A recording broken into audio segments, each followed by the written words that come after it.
सामईन कराम, आप सुन रही हैं एक आप बीती जिसका नाम है धुंधली राहें। ये इस सिलसिले की किस्त नंबर 8 है। मुझे उम्मीद है आपको मेरी ये काविश पसंद आ रही होगी।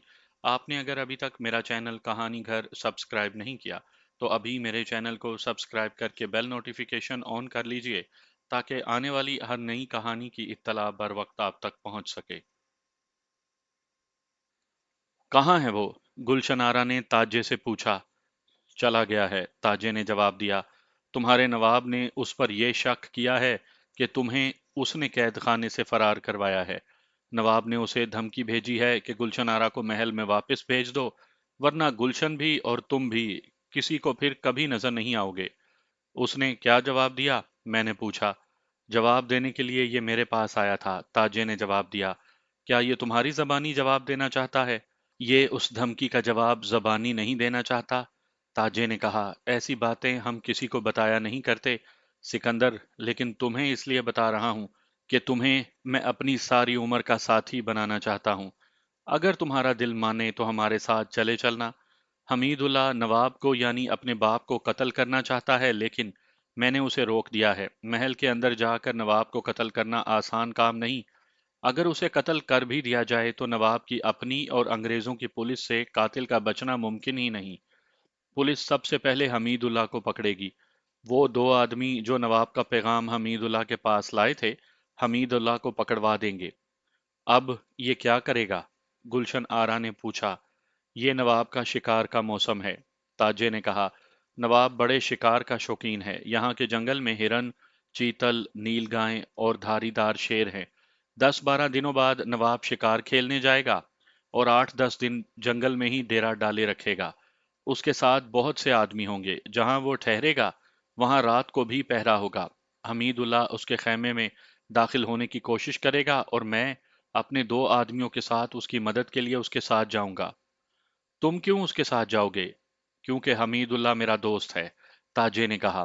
कई बार ये शख्स मेरे काम आया है। मैंने कई बार उसकी जागीर में पनाह ली है। मुझ जैसे 2 और उस्ताद भी उसके दोस्त हैं और हमीदुल्लाह उन्हें बवक्ते ज़रूरत पनाह भी देता है और उनका माल भी अपने यहाँ छुपा लेता है। और ये खुद भी कुछ कम उस्ताद नहीं। फिर ये तुम्हारी मदद लेने क्यों आया? ये काम जो वो करना चाहता है ये मैं और मेरे 2-3 आदमी ही कर सकते हैं, ताजे ने जवाब दिया। अगर मैं उस आदमी को कत्ल करना चाहूं तो मेरी मदद करोगे ताजे? गुलशन आरा ने पूछा। पागलों की सी बातें ना करो गुलशन, ताजे ने कहा। नवाबों और नवाबजादों की मोहब्बत ऐसी ही होती है। उस शख्स को भूल जाओ, मैं तुम्हारे लिए कुछ ना कुछ सोच लूंगा। ताजे ने मुझे कहा, मैंने तुम्हें पहले भी कहा है, अब फिर कहता हूं कि मेरे साथ चलो और 2 हाथ सीख लो। नहीं ताजे, मैंने कहा, मैं ऐसा काम नहीं करूंगा। ताजे ने मुझे बहुत उकसाया, बहुत वर्गलाया, बड़ी दिलचस्प बातें सुनाई, लेकिन मैं उसका साथ देने पर आमादा ना हो सका। उसने मेरे इनकार को बुरा नहीं जाना बल्कि हंसता रहा। मुझे याद नहीं कि मैं उस वक्त समझ सका था या नहीं। आज उस वक्त को याद करता हूं तो ख्याल आता है कि ताजे की हंसी बेमायनी नहीं थी। वो मुझे भी अपने गिरोह में शामिल करने की कोशिश कर रहा था। उसने शायद मुझ में कोई खूबी देख ली थी जो उसके काम आ सकती थी। गुलशन, ताजे ने गुलशन से कहा, मैं तुम्हें अपने साथ रख सकता हूं, लेकिन तुम्हें कुछ काम करना भी पड़ेगा। तुम कर सकती हो। अगर ये शरीफों वाला कोई काम है तो मैं जरूर करूंगी, गुलशन आरा ने कहा। यहाँ कोई बच्चा नहीं है जिसे तुम सिपारे पढ़ाओगी, ताजे ने कहा। यहाँ तुम्हें वही शराफत मिलेगी जो तुम नवाब के महल में देख आई हो। मैं तुम्हें ये यकीन दिला सकता हूं कि यहाँ तुम्हें तवाइफ नहीं बनने दूंगा। तुम्हारा रोब और वकार कायम रहेगा। ये तो बताओ, गुलशन ने पूछा, काम क्या होगा? तुम रजामंद हो जाओ तो काम बता दूंगा, ताजे ने जवाब दिया। तुम्हें अच्छे लोगों में भेजा करूंगा और तुम अच्छे लोगों को फांस कर मेरे हवाले कर दिया करोगी। गुलशन आरा नादान तो नहीं थी कि वो समझ ना सकती कि ताजे का मतलब क्या है। वो सब जानती थी। उसने ऐसा काम करने से साफ इनकार कर दिया। फिर क्या करोगी?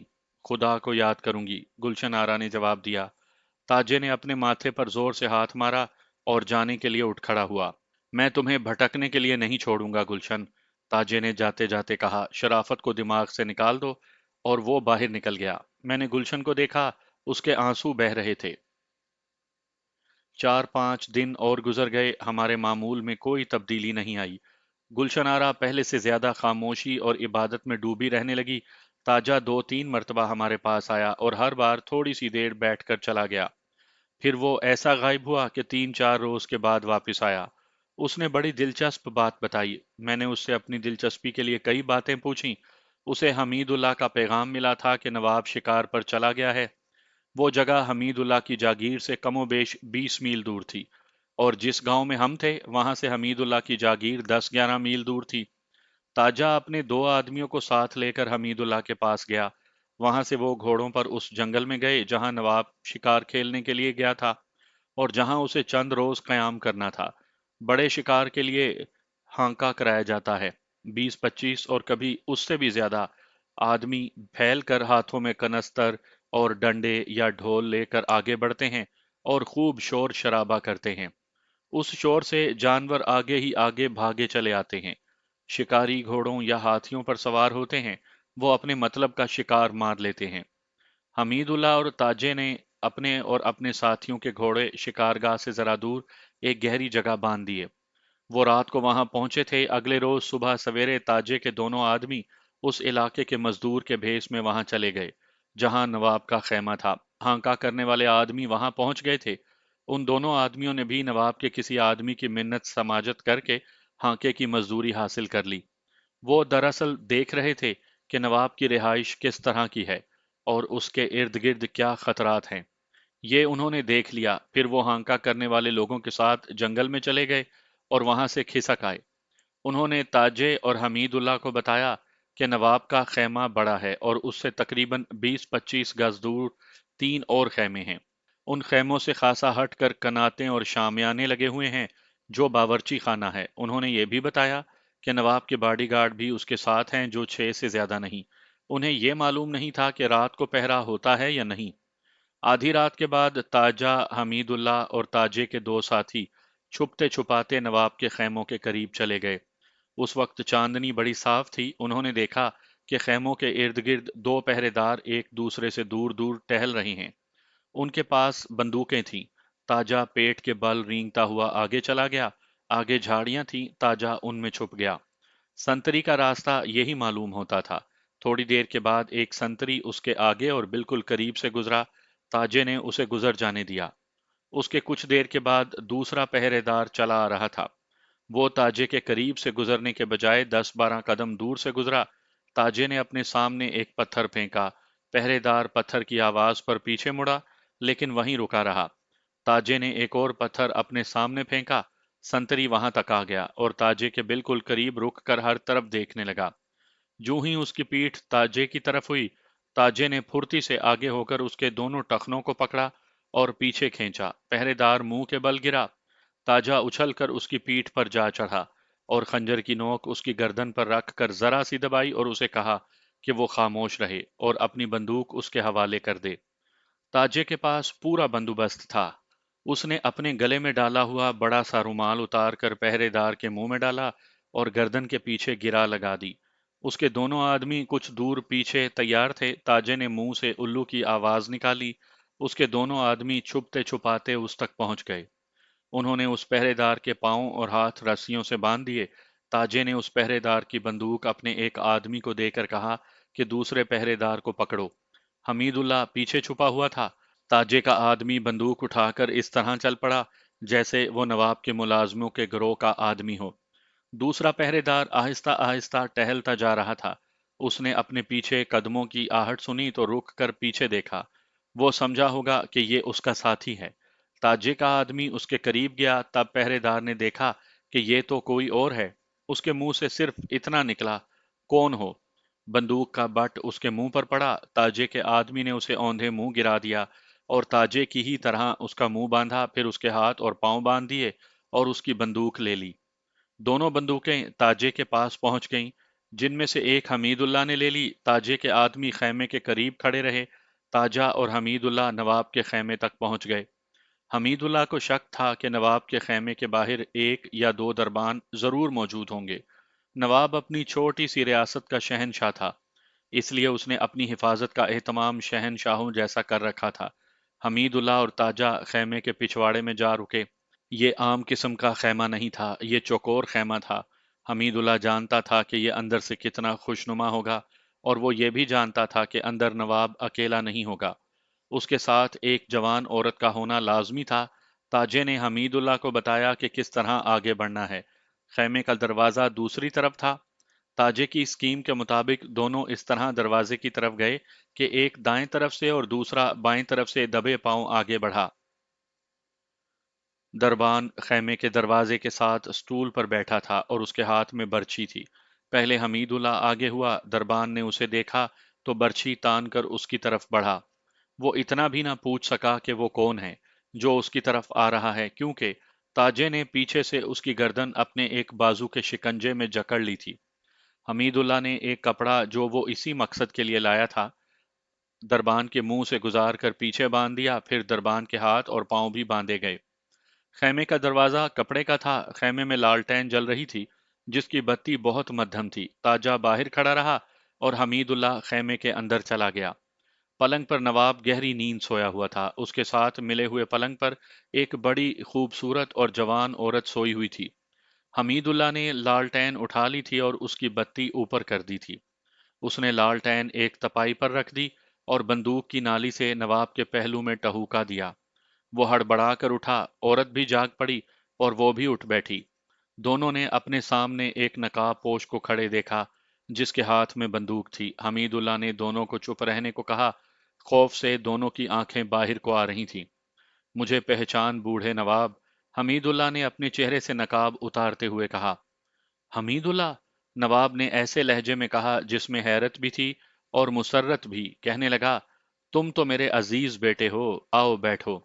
उसने एक तरफ इशारा करके कहा, वो देखो, फ्रांस से विस्की मंगवाई है।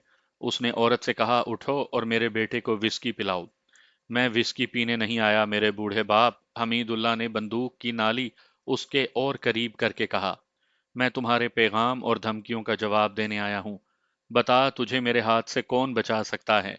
अगर मैं गुलशन आरा को तुमसे वापस लेना चाहता तो इतने साल इंतजार ना करता। तुम्हारे दिमाग में ये आई कैसे कि गुलशन आरा मेरे पास है? मुझे तो ये भी मालूम नहीं कि वो भाग गई है या अगवा हुई है और कब से लापता है। मुझे माफ कर दे हमीदुल्लाह बेटे, नवाब ने कांपती हुई आवाज में कहा। मुझे वैसे ही शक हुआ था कि उसे, अपनी हालत देखो। हमीदुल्लाह ने उसकी बात काटते हुए कहा, अपनी उम्र देख, तुझसे बोला जाता नहीं। अपने आप को तू खुदा समझता है, जैसे इंसानों की जिंदगी और मौत तेरे हाथ में है। मैं तुझे कत्ल कर सकता था, नींद से आंख ना खुलती और मेरा खंजर तेरे दिल में उतर चुका होता। हमीदुल्लाह ने बंदूक एक तरफ करके खंजर निकाल लिया और उसकी नोक नवाब की तरफ बढ़ाते हुए कहा, मैं तेरा खून बहाऊंगा, कतरा कतरा। तुझे फौरन नहीं मारूंगा, तुझे तड़पाऊंगा। तू सिसक सिसक कर प्यासा मरेगा। नवाब पलंग पर बैठे बैठे पीछे को सिरकने लगा। उसने दोनों हाथ हमीदुल्लाह की तरफ बढ़ाए, फिर हाथ जोड़ दिए। वो जान की बख्शिश मांग रहा था। उसके करीब बैठी हुई औरत भी कांप रही थी। हमीदुल्लाह ने उसकी तरफ देखा। हाँ हाँ, नवाब ने हमीदुल्लाह से कहा, तुम्हें ये अच्छी लगती है तो इसे ले जाओ, कुछ और चाहिए तो वो भी ले जाओ। ओ बेवकूफ इंसान, हमीदुल्लाह ने कहा, मैं अगर कुछ लेना चाहता तो तुम्हारे कहने के बगैर ही ले सकता था। मैं तुम्हें तुम्हारे पैगाम का जवाब देने आया हूं। अगर फिर तुमने मुझसे गुलशन आरा के मुतल्लिक पूछा तो मैं तुम्हें तुम्हारे महल में कत्ल कर दूंगा और जिन हीरों से तुम्हें प्यार है वो उठा कर ले आऊंगा। ये बंदूक देखो, ये तुम्हारे एक पहरेदार की है। दूसरे पहरेदार की बंदूक मेरे एक और आदमी के पास है। उठकर अपने दरबान को देखना। अगर मेरी ताकत देखना चाहते हो तो अपने तमाम आदमियों को जगा लो, फिर देखना कि उनकी लाशें किस तरह तड़पती हैं। मैं फिर कभी नहीं पूछूंगा। नवाब ने बुढ़ापे और खौफ से लरसती हुई आवाज में कहा, मैं गुलशन आरा को भूल जाऊंगा। मैं ये बंदूकें तुम्हारे पहरेदारों को वापस करके जाऊंगा, हमीदुल्लाह ने कहा। और ये भी याद रख लो कि तुम्हारी गद्दी का जानशीन मैं हूं। वसीयत लिखते वक्त ये याद रखना। हमीदुल्लाह अपने बाप को खौफजदा हालत में छोड़कर वहां से निकल आया। ताजे ने मुझे ये वाकया बड़ी दिलचस्प बनाकर सुनाया था। उसका मतलब ये था कि मैं भी इन दिलचस्पियों का हिस्सा बन जाऊं, लेकिन मैं सोच रहा था कि इंसान अपने आप को इंसानों का देवता बना लेता है, लेकिन मौत को अपने सामने देखकर वो अदना से अदना आदमी के पांव में माथा रगड़ने पर आ जाता है। सदा शहंशाह सिर्फ اللہ ہے, गुलशन आरा ने अजीब से लहजे में कहा। मैंने और ताजे ने घबरा कर उसकी तरफ देखा। वो मुंह छत की तरफ किए हुए और एक बाजू ऊपर उठाए हुए थी। उसका चेहरा बता रहा था कि वो अपनी असली हालत में नहीं। सदा शहनशाह अल्लाह है, उसने एक बार फिर कहा, फिर उसी का विर्द शुरू कर दिया।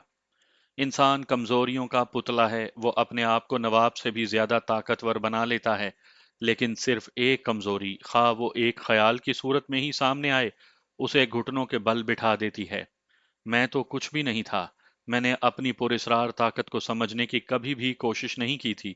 हालांकि उसे गुलशन आरा पर आजमाया भी था, और यूं समझ लें कि शैतान को मैंने जेर कर लिया था। फिर भी मैंने उसकी तरफ इतनी तवज्जो नहीं दी थी। शायद ये उसी का नतीजा था कि मैं अपने आप को खो बैठा। एक वो रातें थीं जब गुलशन आरा मुझे बुलाती थी और मैं उसे मायूस करके वापस आ जाता था। अब ये रातें आईं कि गुलशन आरा एक ही कमरे में रातों को भी मेरे साथ तन्हा होती थी, लेकिन वो मेरी तरफ जरा सा भी तवज्जो नहीं देती थी। मैं पहले ये कहता रहा हूं कि गुलशन आरा हसीन औरत थी, जो अपनी उम्र से कई साल छोटी लगती थी, मगर अब उसका हुस्न, जो मुझे रात की खिड़की में से आती हुई चांदनी में नजर आता था, मुझ पर गालिब आने लगा। 3-4 मर्तबा मैं उसके साथ लग कर बैठ गया, तो भी उसने मेरी तरफ तवज्जो न दी। मैंने कहा है कि डरी सहमी हुई हालत में वो मुझे मुझसे छोटी नजर आती थी। मेरे जहन में ये ख्याल बैठने लगा कि ये खूबसूरत औरत मेरी मलकियत है और मैं इसे अपने इशारों पर नचा सकता हूँ। एक रात इसी ख्याल ने मुझ पर गलबा पा लिया और मैं उसके पलंग पर जा बैठा। वो पलंग पर बैठी हुई थी। गुलशन, मैंने उसका एक हाथ अपने हाथ में लेकर पूछा, अब तुम मुझे अपने पास क्यों नहीं बिठाती? इसलिए कि अब तुम हर वक्त मेरे करीब होते हो, उसने मेरी तरफ देखे बगैर कहा, और इसके साथ ही उसने अपना हाथ मेरे हाथ से निकाल लिया। फिर बोली, जाओ सो जाओ। उसके लहजे में और उसके अंदाज में बेरुखी या बेगानगी नहीं थी, बल्कि ऐसा तासुर था जैसे माँ अपने बच्चे को सो जाने के लिए कह रही हो। लेकिन मुझे बहुत बुरा लगा, जैसे एक नौकरानी ने अपने आका की हुक्म अदूली की हो। मुझे गुस्सा सा आ गया और मैं अपने पलंग पर जा बैठा। मैं नहीं जानता था कि गुस्सा बहुत बड़ी कमजोरी है। मैंने गुस्से को दबाने की कोशिश नहीं की। अगले दिन गुलशन आरा ने मेरे साथ कोई बात की तो मैंने ऐसी बेरुखी का इजहार किया जैसे मैंने उसकी बात सुनी ही ना हो। उसने दोबारा वो बात ना कही और मुंह फेर लिया। मैं ये तवक्को रखता था कि वो अपनी बात को दोहराए और मैं बड़े रोब से उसे जवाब दूं, लेकिन उसने मेरी परवाह ही ना की। मैं उस उम्र में नहीं जानता था कि इंसान की कमजोरियां क्या हैं।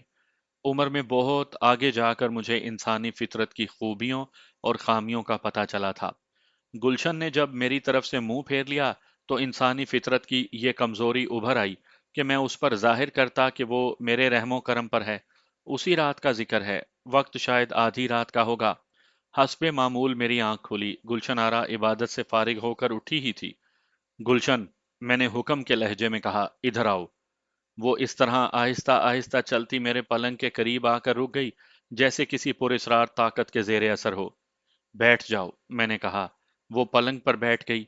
मेरे साथ कोई बात करो, मैंने कहा। मेरी बात खत्म हो चुकी है सिकंदर, गुलशन ने मरी मरी सी आवाज में कहा। अब क्या बातें करूं? वही बातें करो जो तुम मुझे अपने कमरे में बुलाकर किया करती थी, मैंने बड़ी रोबदार आवाज में कहा। मुझे वो वक्त याद ना दिलाओ सिकंदर, उसने बड़े ही उदास लहजे में कहा। अब वो बातें मुझे अच्छी नहीं लगती। मैं सिर्फ एक बात याद रखना चाहती हूँ कि मैंने तुम्हें अपना बेटा बना लिया था। मैं तुम्हारा बेटा नहीं हूं, मैंने ऐसी गुस्सीली आवाज में कहा कि कमरा गूंज उठा।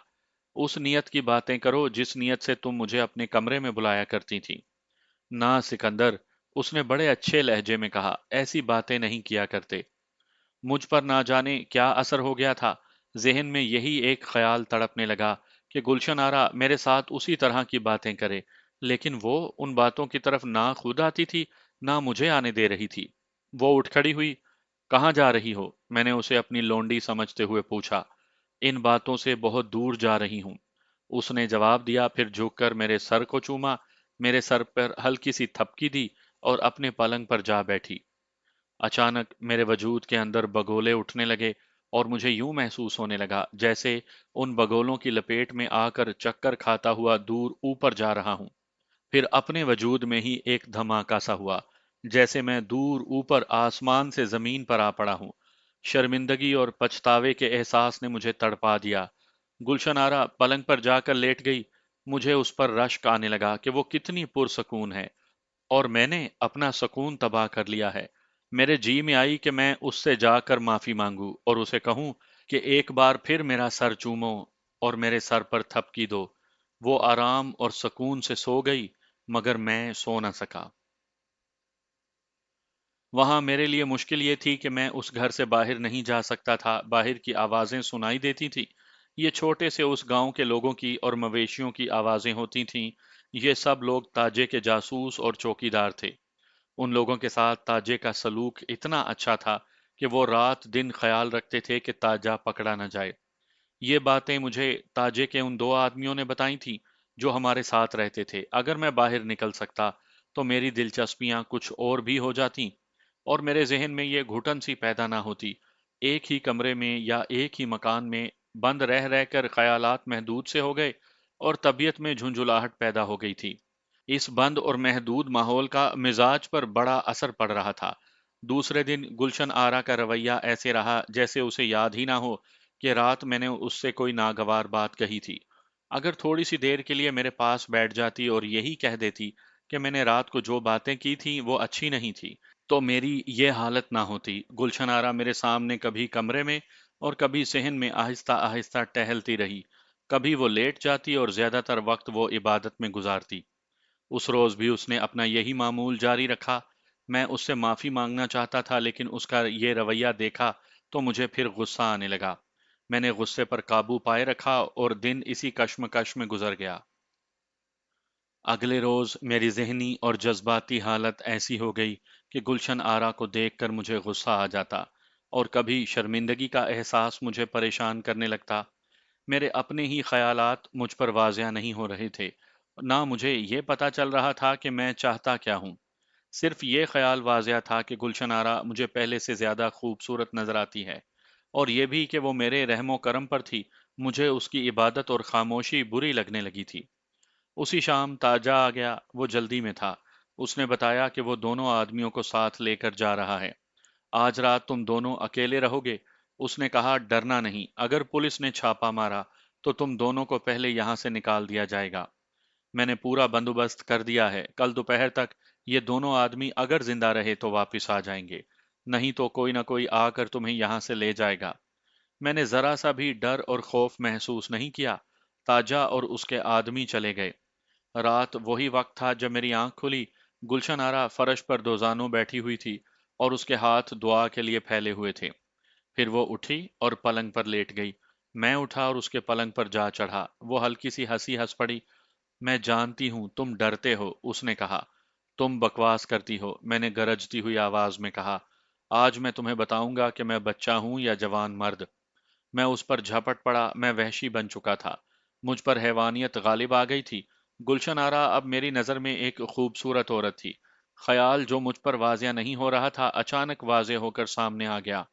وہی گلشن آرا جو مجھے ایک خوبصورت جسم سمجھ کر چاہتی تھی، اور جس نے اپنے حیوانی جذبات کی تسکین کے لیے خطرے مول لے کر مجھے کئی بار بلایا تھا، وہ اب اتنی طاقتور ہو گئی تھی کہ وہ تیزی سے اٹھی اور میری گرفت سے نکل گئی۔ اس نے میرے سامنے بیٹھ کر میرا چہرہ اپنے دونوں ہاتھوں میں لے لیا۔ میں نے تمہیں اپنا بیٹا کہا ہے، گلشن آرا نے پیار سے کہا۔ تم کس طرف چل پڑے ہو؟ تم میری ماں نہیں ہو، میں نے اپنے دونوں ہاتھ اس کے بازوؤں پر مار کر کہا۔ تم ایک خوبصورت جسم ہو اور یہ جسم اب میری ملکیت ہے۔ خدا سے ڈرو سکندر۔ لیکن میرے دل سے خدا کا خوف نکل چکا تھا۔ معلوم نہیں کیسی کیسی کمزوریاں میرے وجود سے اٹھ کر مجھ پر غالب آ گئی تھی۔ گلشن آرا میرے ارادوں کو سمجھ گئی تھی۔ اب نہیں سکندر، اس نے التجا کے لہجے میں کہا۔ اب نہیں، اب میں وہ نہیں رہی۔ مجھ سے میرے خدا کو الگ نہ کرو۔ میں اس پر جھپٹا۔ اس نے مجھے اتنی زور سے دھکا دیا کہ میں پلنگ سے گر کر فرش پر آ پڑا۔ میں غصے سے باولا ہو گیا۔ اٹھ کر اس کی طرف بڑھنے لگا تو وہ تیزی سے اٹھی اور صحن کی طرف دوڑی۔ میں اس کے پیچھے گیا۔ وہ باہر کا دروازہ کھول کر نکل گئی۔ مجھے ایسا خیال نہ آیا کہ وہ اکیلی باہر نکل گئی ہے اور اسے کوئی اور پکڑ لے گا۔ میں اس خیال سے اس کے پیچھے دوڑا کہ وہ مجھے دھتکار کر چلی گئی ہے۔ और मैं उसे बता दूंगा कि वो मुझे नहीं धुतकार सकती। ये छोटा सा गांव था, सब लोग गहरी नींद सोए हुए थे। मैंने गुलशन आरा को देख लिया, वो गांव से निकल गई थी। मैं उसके पीछे गया। वो रुक गई, जैसे मेरे इंतजार में रुकी हो। मैं उसके करीब जा पहुंचा। वापस चलो, मैंने उसे कहा। नहीं चलोगी तो यहीं तुम्हारे कपड़े फाड़ डालूंगा। उसने इतनी जोर से मेरे मुंह पर थप्पड़ मारा कि मेरी आंखों के आगे तारे नाचने लगे। चूंकि तवक्को नहीं थी कि वो मुझे थप्पड़ मारेगी, इसलिए मुझे ऐसे लगा जैसे मेरे जिस्म में खून जम गया हो और ताकत सल्ब हो गई हो। मैं सुन्न होके रह गया। गुलशन फिर दौड़ पड़ी। वो गांव की तरफ ना गई, वो गांव से उल्टे रुख दौड़ी जा रही थी। मैं उसके पीछे गया, मगर वो नजर नहीं आ रही थी। पूरे चांद की चांदनी बड़ी साफ थी। मेरी हालत अब भूखे भेड़िए जैसी हो गई थी, जो भेड़ के पीछे दौड़ा जा रहा हो। रात की खामोशी में मुझे उसके कदमों की आहट सुनाई दे रही थी। खेत खत्म हो गए थे, आगे जमीन कटी फटी थी। घाटियां बड़े लंबे चौड़े खड्डों में उतरती और चढ़ती थीं, और टीले भी थे। दो तीन जगहों पर बारिशों का पानी भी जमा था। मैं एक घाटी पर जाकर रुक गया। मेरे नीचे बड़ा चौड़ा नशेब था, जिसके वसत में पानी जमा था। चंद एक दरख्त भी थे। गुलशन आरा नजर नहीं आई। उसके कदमों की आहट भी खामोश हो गई थी। गुलशन, मैंने बड़ी बुलंद आवाज से उसे पुकारा। मेरे सामने आ जाओ। खामोशी, रात का गहरा सकूत। मुझसे बचकर कहाँ जाओगी, मैंने ललकार कर कहा।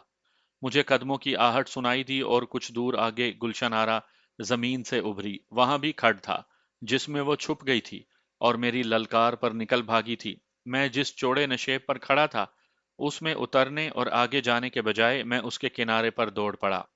वो मुझे दिखाई देती रही, कभी जमीन में गायब हो जाती, कभी उभर आती। वो खड्डों को फलांगती जा रही थी। आखिर औरत थी, मुझ जितना तेज तो दौड़ नहीं सकती थी। मैंने उसे जा लिया। वो बुरी तरह हाँप रही थी। मैं उसे पकड़ने के लिए लपका तो वो गिर पड़ी और पीठ के बल हो गई। वो चिल्ला रही थी, नहीं, नहीं सिकंदर, मैं तुम्हारी माँ हूं। मैं उस पर गिरकर उसके कपड़ों को इस तरह नोच रहा था, जैसे भेड़िया भेड़ को पकड़कर उसे भंभोड़ रहा हो। मेरे सजदे जाया ना करो सिकंदर। मुझ पर उसकी आहोजारी का कुछ असर नहीं हो रहा था। अचानक मेरे सर पर बड़ी जोर से जर्ब लगी। मेरे हाथ, जो अभी उसके कपड़े ही नोच रहे थे, बेजान हो गए। चांदनी तारीक हो गई। तारे नाचते नजर आए। फिर मैं बेहोश हो गया। गुलशन के हाथ शायद पत्थर आ गया था, जो उसने पूरी ताकत से मेरे सर पर मारा था। उसने अपने सजदों को जाया होने से बचा लिया था। ये मैंने तजर्बा किया है कि जहन में गुनाह का ख्याल ना हो तो जिस्म में इतनी ज्यादा ताकत आ जाती है कि इंसान बड़े से बड़े खतरे का मुकाबला कर सकता है। मैं अपने आप को गुलशन आरा से कहीं ज्यादा ताकतवर समझता था, लेकिन मुझे मालूम नहीं था कि मैं रूहानी कुवत से महरूम हो चुका हूँ और मैं जिस्म की ताकत को ही असल ताकत समझ रहा हूँ। लेकिन गुलशन आरा मुझे शिकस्त दे चुकी थी और मैं बेहोश पड़ा था। आहिस्ता आहिस्ता मेरे होशो हवास बहाल हुए। मेरा सर किसी नर्मो गुदाज चीज पर रखा गया था, जो तकिया ही हो सकता था। मुझे सबसे पहले चांद नजर आया। सर में दर्द महसूस हो रहा था। अपनी पेशानी पर मुझे नमी सी और एक लम्स महसूस हुआ। मैंने चौंक कर देखा। मुझे गुलशन आरा का चेहरा अपने चेहरे पर झुका हुआ दिखाई दिया। तब मैंने देखा, मेरा सर गुलशन आरा ने अपनी आगोश में रखा हुआ था। उसी ने मेरे माथे को चूमा था। मैं अचानक उठकर बैठा और गुलशन आरा का सामना किया। चांदनी उसके चेहरे पर पड़ रही थी। वो मुझे और ज्यादा दिलकश दिखाई दी। वो मुझे चुपचाप देख रही थी। मेरे सर में दर्द की टीस उठी। मेरे जहन में शोर सा होने लगा, जैसे लड़ाई हो रही हो। अब भी वक्त है सिकंदर, उसने हारे हुए से लहजे में कहा। वक्त गुजर जाने के बाद क्या होगा, मैंने तंजिया लहजे में कहा। फिर बख्शिश के दरवाजे बंद हो जाएंगे, उसने कहा। यहीं से वापस हो जाओ। तुम पाकबाज औरत नहीं हो, मैंने कहा। मुझसे अपना दामन बचा कर रखने की कोशिश क्यों करती हो? मुझ पर तो जैसे किसी ने शैतानी अमल कर दिया था। मैं उस वक्त नौजवान था, उस उम्र का फतूर भी था। मैंने उस तरफ ध्यान ही ना दिया कि गुलशन आरा मुझे पत्थर मारकर भागी नहीं, बल्कि मेरा सर अपनी आगोश में रख कर बैठ गई थी। मैंने तो एक ही बार महसूस किया था कि उसने मेरी पेशानी चूमी है। मालूम नहीं उसने कितनी बार इस तरीके से प्यार का इजहार किया था। मुझे ये ख्याल आया कि ये चालाक औरत है, इसका कोई ठिकाना नहीं, इसलिए मुझ पर पाकबाजी का रोब जमा कर मेरे साथ रहना चाहती है। इसके अलावा उसने मुझे थप्पड़ मारा था, फिर मेरे सर पर पत्थर मारकर मुझे बेहोश कर दिया था। یہ سب سوچیں پلک جھپکتے ذہن میں آئیں اور انتقام کا شعلہ بن گئی۔ میں بیٹھے بیٹھے اس کی طرف لپکا۔ وہ بڑی تیزی سے اٹھی اور دوڑ پڑی۔ اس نے بھانپ لیا تھا کہ مجھ پر اس کی کسی بات کا اثر نہیں ہوا، نہ میں نے اس کے پیار کو قبول کیا ہے، اور میری نیت بد اور شیطانی ارادے میں تبدیلی نہیں آئی۔ میں اب اس کے پیچھے دوڑا تو مجھے یوں محسوس ہونے لگا جیسے میرے سر پر چوٹیں پڑنے لگیں۔ جہاں میرے سر پر پتھر لگا تھا وہاں ہر قدم کے ساتھ درد ہوتا تھا۔ اس لیے میں زیادہ تیز نہ دوڑ سکا۔ اپنی مردانگی کا بھرم قائم رکھنے کے لیے میں دوڑتا گیا۔ گاؤں سے ہم تقریباً 2 میل دور چلے گئے تھے۔ گلشن مجھے نظر آ رہی تھی۔ وہ رک گئی۔ میں 20-25 قدم دور تھا۔ میں نے محسوس کیا کہ میرے نیچے زمین سخت ہو گئی ہے۔ وہاں زمین پتھریلی تھی۔ گلشن آرا وہیں کھڑی رہی اور میں اس کی طرف بڑھتا گیا۔ فاصلہ جب 3-4 قدم رہ گیا تو اس نے میری طرف دیکھا، پھر دوسری طرف دیکھا اور وہ غائب ہو گئی، جیسے اسے زمین نے نگل لیا ہو۔ مجھے اس کے گرنے کی آواز کچھ اس طرح آئی جیسے وہ پانی کے تالاب میں گری ہو۔ میں جب وہاں پہنچا تو آگے زمین غائب تھی۔ نیچے دیکھا، دریا بہہ رہا تھا اور میں اس کے بڑے اونچے کنارے پر کھڑا تھا۔ گلشن آرا دریا میں کود گئی تھی۔ وہاں دریا چوڑا نہیں تھا، اس لیے گہرائی یقیناً زیادہ تھی۔ وہ مجھے دریا میں نظر نہ آئی۔ مجھے یقین ہے کہ اس نے دریا میں پناہ لی تھی۔ وہ خدا سے پناہ مانگتی رہی تھی۔ میں کچھ دیر وہاں کھڑا نیچے دیکھتا رہا۔ لہروں کی آواز کے سوا اور کوئی آواز سنائی نہیں دیتی تھی۔ اچانک یوں لگا جیسے کسی نے میری گردن دبوچ لی ہو۔ میں نے اپنی گردن پر ہاتھ رکھا، پیچھے مڑ کر دیکھا، وہاں کوئی بھی نہ تھا۔ جیسی گرفت میں نے اپنی گردن پر محسوس کی تھی، ویسی ہی گرفت میں میرا دل آ گیا۔ مجھے پہلی بار معلوم ہوا کہ ڈر، گھبراہٹ، خوف اور دہشت کیا ہوتے ہیں۔ ایک بار تو ذہن میں ارادہ آیا کہ میں بھی دریا میں کود جاؤں، لیکن موت سے بھی ڈر آنے لگا۔ وہاں سے مجھے واپس گاؤں کو آنا تھا۔ مجھ پر خوف کا ایسا غلبہ طاری ہو گیا کہ مجھے ہر طرف جن اور چڑیلیں نظر آنے لگیں۔ کبھی خیال آتا کہ ابھی بھیڑیے آئیں گے اور مجھے چیر پھاڑ کر کھا جائیں گے۔ میں نے ایک بار پھر نیچے دریا کی طرف دیکھا، ایسے لگا جیسے لہریں مجھے پکڑ کر اپنے ساتھ بہا لے جانے کو اچھل رہی ہوں۔ میں آہستہ آہستہ گاؤں کی طرف چل پڑا۔ اپنے ذہن کو بدی سے پاک رکھنا، پھر تم گناہوں پر غالب آ جاؤ گے۔ مجھے خواجہ صاحب کی آواز سنائی دینے لگی، تمہاری یہ قوت جس سے تم ابھی تک واقف نہیں، ابھر کر سامنے آئے گی۔ خواجہ صاحب کی اس آواز نے میرے پاؤں جکڑ لیے۔ میں اپنی اس مافوق الفطرت قوت کو جانے بغیر کھو چکا تھا۔ اس کی آنکھوں میں وہ طاقت ہے جو ہر کسی میں نہیں ہو سکتی۔ یہ اس پگلی کی آواز تھی جس نے میرے بچپن میں میرے متعلق میری ماں سے کہا تھا، لیکن یہ آگ میں سے گزر کر پگلی یاد آئی تو وہ ایک چڑیل کی طرح میرے سامنے آن کھڑی ہوئی۔ پھر وہ اپنی خشک انگلیاں میری طرف کر کے آگے بڑھنے لگی۔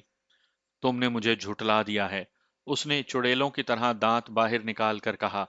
تم پاپی ہو، اب ساری عمر آگ میں جلتے رہو۔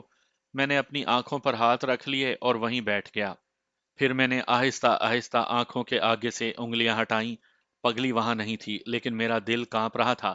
میں اٹھا اور دریا کی طرف دیکھ کر گلشن گلشن پکارنے لگا، جیسے چھوٹا سا بچہ اپنی ماں کو پکار رہا ہو۔ گناہ کے صرف ارادے نے مجھے ختم کر دیا تھا۔ میں کسی بھی صورتحال میں نہیں ڈرا تھا۔ میں تو موت کے قید خانے میں بھی پرسکون رہا تھا، لیکن اب میری روح بھی کانپ رہی تھی۔ میں آہستہ آہستہ گاؤں کی طرف چل پڑا۔ یہ خیال مجھے ڈسنے لگا کہ میں نے گلشن کو دریا میں پھینک کر مار دیا ہے۔ میرے قدم اتنے بوجھل ہو گئے تھے کہ اٹھتے ہی نہیں تھے۔ اچانک کوئی چیز پھڑ پھڑاتی ہوئی میرے اوپر سے گزر گئی۔ یہ تو میں آج کہتا ہوں کہ وہ چمگادڑ تھا، لیکن اس وقت میں اسے بھی کوئی شر شرار جیسی چیز سمجھا اور میں دوڑ پڑا۔ 3-4 جگہ ٹھوکر کھائی اور میں گرا، اٹھا اور پھر دوڑ پڑا۔ میں اتنا تھک گیا کہ ایک درخت کے نیچے گر پڑا۔ سانسوں کا تسلسل ٹوٹ گیا تھا۔ ایک بار تو ایسے لگا جیسے میں مر رہا ہوں۔ اگر میں گناہگار نہ ہوتا تو موت سے میں کبھی نہ ڈرتا۔ میں شرم اور خوف کے مارے خدا کو بھی نہیں پکارتا تھا۔ اتنی سی بھی ہمت نہیں رہ گئی تھی کہ میں اٹھ کھڑا ہوتا۔ اپنے قریب ہی سرسراہٹ سنائی دی۔ میں نے ادھر دیکھا، گہرے رنگ کا ایک سانپ جس کی لمبائی 1 گز سے زیادہ تھی، مجھ سے 3-4 قدم دور رینگتا جا رہا تھا۔ میرا خوف ایک طاقت بن گیا۔ میں گیند کی طرح اچھلا اور دوڑ پڑا۔ گاؤں نظر آنے لگا تھا۔ میں آہستہ آہستہ چلتا رہا، پھر میں ایک درخت کی اوٹ میں ہو گیا کیونکہ مجھے ایک آدمی کھڑا نظر آیا۔ میں نے غور سے دیکھا، اس کے ہاتھ میں رائفل تھی۔ وہ ایک طرف کو ہو کر آہستہ آہستہ چل پڑا۔ تب میں نے دیکھا کہ وہ پولیس کا آدمی تھا اور اس نے پولیس کی وردی پہنی ہوئی تھی۔ وہ ٹہلتے ٹہلتے آگے نکل گیا تو میں اس درخت کی اوٹ سے نکل کر 10-12 قدم آگے ایک اور درخت کی اوٹ میں جا رکا۔ وہاں مجھے گاؤں سے اٹھتا ہوا شور سنائی دینے لگا۔ میں نے اس شور کو سمجھنے کی کوشش کی تو مجھے کوئی مشکل پیش نہ آئی۔ تاجا ڈاکو معلوم نہیں کب سے اس گاؤں میں ڈیرے ڈالے ہوئے تھا۔ کسی نے مخبری کر دی ہوگی اور پولیس چھاپا مارنے آئی ہوگی۔ مجھے آگے نہیں جانا چاہیے تھا۔ میں نے اوپر دیکھا، درخت گھنا تھا۔ میں درخت پر چڑھ گیا اور ایک ٹہن پر بیٹھ گیا۔ مجھ میں اتنی عقل نہیں ہونی چاہیے تھی، لیکن ایک گناہ نے مجھے گناہ گاروں کی دنیا میں دھکیل دیا تھا اور اپنے آپ ہی مجھ سے چوروں اور ڈکیتوں جیسی سوجھ بوجھ آ گئی تھی۔ میں نے عقل مندی کا مظاہرہ کیا تھا۔ اگر میں درخت کی اوٹ میں کھڑا سوچتا رہتا تو میں پکڑا جاتا۔ 15-20 منٹ کے بعد پولیس کا وہ آدمی جسے میں نے دیکھا تھا ایک اور آدمی کے ساتھ اس درخت کے نیچے آ کھڑا ہوا جس پر میں چڑھا ہوا تھا۔ ہمارا تھانے دار کم عقل ہے، ایک نے کہا۔ تاجا اتنی آسانی سے ہاتھ آنے والا نہیں، گاؤں والوں نے اسے پہلے ہی نکال دیا ہوگا، دوسرے نے کہا۔ نمبردار بھی اس سے ملا ہوا ہے، گاؤں والے بیچارے دونوں طرف سے ڈرتے ہیں۔ سنا ہے وہ ایک عورت اور بڑے خوبصورت لڑکے کو کہیں سے لایا ہے۔ یہی تو مخبر نے رپورٹ دی ہے، لیکن ملے گا کچھ نہیں۔ تاجا بادشاہ ہے یار، تم اس کے پاس چلے جاؤ، تمہاری جیب بھر دے گا۔ دونوں وہاں کھڑے تاجے کے متعلق گفتگو کرتے رہے۔ مجھے یہ اطمینان ہوا کہ میں اور گلشن وہاں نہیں تھے۔ تاجا تو پہلے ہی اپنے آدمیوں کے ساتھ وہاں سے نکل گیا تھا۔ اگر اسے معلوم ہوتا کہ چھاپا پڑے گا تو وہ مجھے اور گلشن کو بھی اپنے ساتھ لے جاتا۔ گاؤں سے کسی نے ان دونوں سپاہیوں کو پکارا، وہ دونوں دوڑے گئے۔ میں درخت پر ہی بیٹھا رہا۔ آدھے پونے گھنٹے کے بعد گاؤں میں سے پولیس والے نکلے اور اسی درخت کے نیچے سے گزرے۔ گھوڑے پر جو سوار تھا وہ تھانے دار ہوگا، باقی 8-10 پولیس کے سپاہی تھے۔ گاؤں والوں کی بدماشی ہے، ان میں سے کوئی کہہ رہا تھا۔ وہ جو مکان خالی تھا، کسی اور نے کہا، شاید تاجا اس میں رہتا رہا ہوگا۔ وہ باتیں کرتے اور گالیاں بکتے دور نکل گئے اور میں سوچنے لگا کہ مجھے کیا کرنا چاہیے۔ تاجے نے جاتے ہوئے کہا تھا کہ اس نے میری اور گلشن کی حفاظت کا بندوبست کر لیا ہے۔ بندوبست یہی ہو سکتا تھا کہ اس نے گاؤں والوں کو اپنے ساتھ ملا رکھا تھا۔ میرے لیے یہی ایک صورت تھی کہ میں گاؤں میں چلا جاتا، میں اور تو کہیں جا نہیں سکتا تھا۔ میں نے خطرہ مول لیا اور درخت سے اترا۔ میں پہلے کی ہی طرح خوف زدہ تھا، لیکن پولیس کو دیکھ کر مجھ میں ذرا سی دلیری آ گئی تھی اور میں گاؤں کے قریب جا پہنچا۔ میں ڈرتے ڈرتے گاؤں میں داخل ہوا۔ ٹھہر جا ذرا، مجھے آواز سنائی دی۔ میں خوف سے سن ہو گیا اور میں وہیں رک گیا۔ یہ پولیس کا کوئی آدمی ہو سکتا تھا جسے تھانے دار پیچھے چھوڑ گیا ہوگا۔ میں ڈر کے مارے پیچھے دیکھتا بھی نہیں تھا۔ ایک آدمی میرے پاس آ رکا، وہ پولیس کا آدمی معلوم نہیں ہوتا تھا۔ تاجے کے ساتھ تم ہی تھے نا؟ اس نے پوچھا۔ ہاں، میرے منہ سے بے اختیار نکل گیا۔ اس نے ادھر ادھر دیکھ کر رازداری کے لہجے میں پوچھا، کوئی عورت بھی تھی؟ میں اس سوال کے لیے تیار نہیں تھا، لیکن میرے دماغ نے اپنے آپ ہی بدماشی کی باتیں سوچنی شروع کر دی تھی۔ تاجا اسے ساتھ لے گیا ہے، میں نے جواب دیا۔ کیا تجھے پتا چل گیا تھا کہ پولیس آ رہی ہے؟ اس نے پوچھا۔ ہاں، میں نے جواب دیا۔ میں نے کھڑکی میں سے آوازیں سنی تھیں اور میں کھڑکی سے ہی کود کر باہر نکل گیا۔ یہ تو نے اچھا کیا، اس نے کہا، ہماری عزت رہ گئی ہے، ورنہ تاجے کے سامنے ہم شرمسار ہوتے۔ آ میرے ساتھ۔ میں اس کے پیچھے پیچھے چل پڑا اور خوف نے ایک بار پھر میرے دل کو جکڑ لیا۔ یہ دھوکہ بھی ہو سکتا تھا، لیکن میں اب کچھ بھی نہیں کر سکتا تھا۔ میں نے اس سے پوچھا کہ وہ مجھے کہاں لے جا رہا ہے۔ اس نے بتایا کہ اسے نمبردار نے کہا تھا کہ وہ ادھر ادھر دیکھے، ایک لڑکا اور ایک عورت کہیں مل جائیں تو انہیں اس کے پاس پہنچا دے۔ ایک سکھ ایک مکان کے باہر کھڑا تھا۔ مجھے بتایا گیا کہ وہی نمبردار ہے۔ اس نے بھی مجھ سے وہی کچھ پوچھا جو مجھ سے اس کے پاس لے جانے والا پہلے ہی پوچھ چکا تھا۔ تم کہتے ہو عورت کو تاجا ساتھ لے گیا تھا، نمبردار نے کہا، لیکن تاجے کے ساتھ میں نے کسی عورت کو جاتے نہیں دیکھا۔ تمہیں غلط فہمی ہوئی ہے، میں نے کہا، وہ جا چکی ہے۔ چلو جا ہی چکی ہوگی، نمبردار نے کہا، ہمارا فرض ادا ہو گیا ہے، ورنہ تاجے کو ہم منہ دکھانے کے قابل نہ رہتے۔ تم میرے گھر چلو۔ میں اس کے ساتھ چل پڑا، لیکن خوف سے مرا جا رہا تھا۔ مجھے معلوم نہیں تھا کہ تاجے کو جب پتا چلے گا کہ گلشن آرا نہیں رہی تو وہ مجھ سے پوچھے گا، میں پھر اسے کیا جواب دوں گا؟ مجھے تاجے سے ڈر آنے لگا۔ نمبردار نے مجھے ایک چھوٹے سے کمرے میں بٹھایا جہاں ایک چارپائی بچھی ہوئی تھی۔ اس پر بڑا اچھا بستر تھا، چھوٹی سی ایک میز بھی پڑی تھی، اس پر شراب کی بوتل اور دو گلاس رکھے تھے۔ بوتل میں تھوڑی سی شراب باقی تھی۔ میں نے شراب اس سے پہلے دیکھی تھی اور یہ سنا تھا کہ اس سے نشہ ہو جاتا ہے اور انسان سارے دکھ اور غم بھول جاتا ہے۔ میں نے اپنے شہر میں کئی بار دو تین سکھوں کو شراب کے نشے میں بدمست دیکھا تھا۔ گلشن جب مجھے اپنے کمرے میں بلایا کرتی تھی تو اس نے بھی مجھے شراب پینے کو کہا تھا۔ اب میں نے نمبردار کے گھر میں شراب پڑی دیکھی تو سوچے سمجھے بغیر لپک کر بوتل اٹھا لی اور گلاس میں شراب انڈیل لی۔ اوئے کاکا، سکھ نمبردار نے کہا، کیا تو اتنا پکا شرابی ہے کہ اتنی ساری دیسی شراب بغیر پانی کے پی جائے گا؟ میں اسے یہ نہیں بتانا چاہتا تھا کہ میں نے شراب کبھی سونگھی بھی نہیں۔ میں نے اسے پانی لانے کو کہا، وہ پانی لینے گیا تو میں نے گلاس میں سے کچھ شراب واپس بوتل میں ڈال دی۔ اس کی بات سے مجھے پتا چل گیا تھا کہ دیسی شراب ایک ہی بار اتنی زیادہ نہیں پی جاتی۔ شراب کی بو نے ہی مجھے چکرا دیا تھا۔ سکھ پیالے میں پانی لایا جو اس نے گلاس میں ڈال دیا۔ میں نے جب ایک گھونٹ پیا تو مجھے ایسا دھکا لگا جیسے گلاس میرے ہاتھ سے چھوٹ جائے گا۔ میں نے گلاس رکھ دیا۔ نمبردار میرے ساتھ تاجے کی دوستی کی باتیں کر رہا تھا۔ میں آہستہ آہستہ شراب پیتا رہا۔ میرے ذہن سے وہ ڈر نکل گیا جس نے میرے دل کو اپنے قبضے میں لے رکھا تھا۔ مجھے ایسے محسوس ہونے لگا جیسے یہ سکھ نمبردار چھوٹا سا بچہ ہو یا مجھ سے بہت کمزور ہو۔